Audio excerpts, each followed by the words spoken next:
Hello, bienvenue dans ce deuxième numéro de l'émission La Pause Sport by Jean School.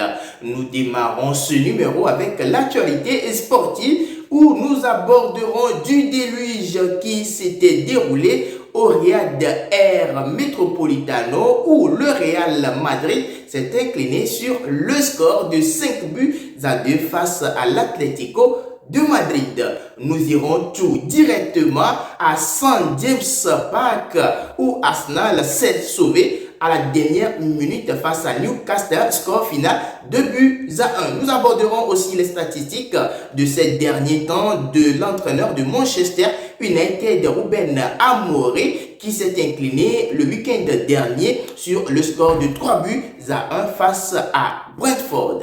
Qu'arrive-t-il au Real Madrid de Xabi Alonso après la Coupe du Monde des clubs difficilement disputée par ce grand club qui a déjà raflé bon nombre de trophées pour son compte depuis son existence? Le Real de Madrid se déplaçait pour le compte de la 7e journée de la Liga espagnole au Riad Air Metropolitano. L'Atlético de Madrid de son côté qui peinait à démarrer sa saison puisque freiné par des équipes que nous pouvons considérer comme des petites, mais face au Real de Madrid, l'Atlético de Madrid était déterminé à arracher les 3 points, bien sûr, de la Liga. Face à cette grande équipe, l'Atlético de Madrid commençait par créer des occasions. Compte tenu de la quintessence, bien sûr, des joueurs du Real de Madrid avec leur technicité, ils arrivent quand même à trouver des occasions de leur côté également. L'ouverture du score vient à point nommé par le Normand à la 14e minute de jeu,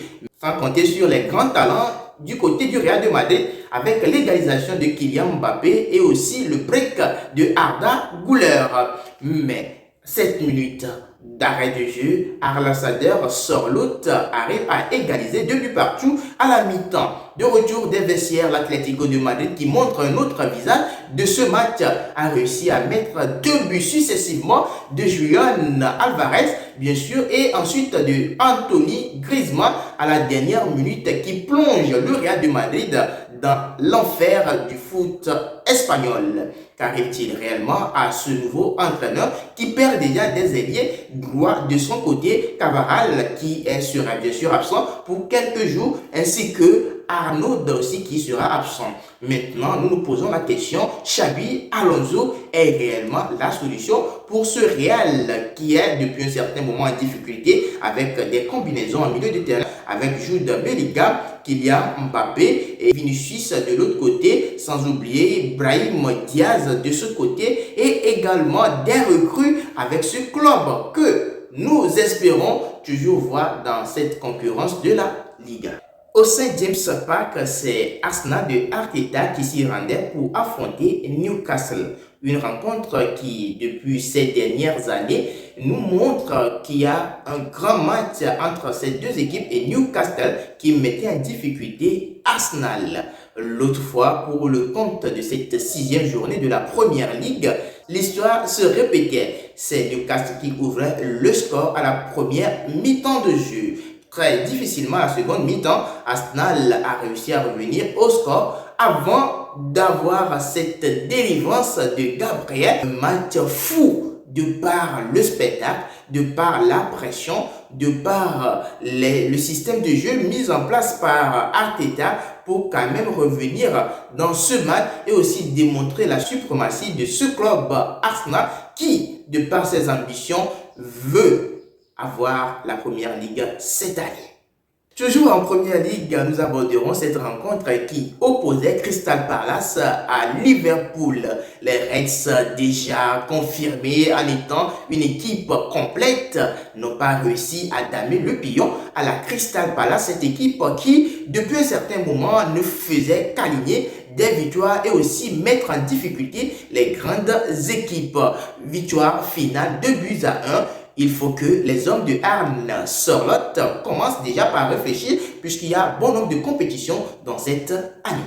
Qu'arrive-t-il réellement à Manchester United, cette équipe qui a vu défiler de grands noms comme Cristiano Ronaldo, Beckham, Owen et bien d'autres. Vous le savez très bien, depuis un certain moment, cette équipe peine à trouver sa route puisqu'il y a des défaites de part et d'autre. Nous nous posons la question de savoir est-ce que Ruben Amorim est la solution pour Manchester United. Cette journée de championnat, 2 victoires, un match nul et 3 défaites pour les Mancuniens. Les supporters se posent la question de savoir est-ce que allons-nous remplacer Ruben Amorim ou allons une fois encore donner cette opportunité à cet entraîneur de démontrer ce qu'il sait faire puisque nous savons très bien qu'il a déjà démontré de l'autre côté du Portugal son savoir-faire, ce qu'il sait très bien faire, c'est-à-dire entraîner une équipe et déjà révéler des joueurs. Mais la solution est où réellement pour cette équipe de Manchester United avec ce mercato où ils ont pu avoir tous les joueurs déjà disponibles pour le compte de cette première ligue et aussi défier des grandes équipes comme Liverpool, Arsenal, Manchester City. Pourquoi les petites équipes arrivent à damer le pion à Manchester United? Nous pouvons remarquer pour le compte de cette 7e journée, Manchester United qui se déplaçait chez Brentford a perdu à domicile chez Brentford, bien sûr Brentford qui était à domicile, sur le score de 3 buts à 1. Un pénalty raté par Bruno Fernandes du jamais vu pour cette équipe qui peine déjà à se relever. Il faut que les joueurs se saisissent, mais nous restons toujours à l'écoute et voir quelles sont les mesures à mettre en place pour voir cette équipe décoller. Nous voulons un peu de la compétitivité du niveau de la première ligue comme on l'a toujours voulu, puisque c'est le meilleur championnat depuis et jusqu'alors le meilleur championnat du monde. Il faut que nous retrouvons ces grandes équipes en confrontation et voir quelles sont les pépites de l'année.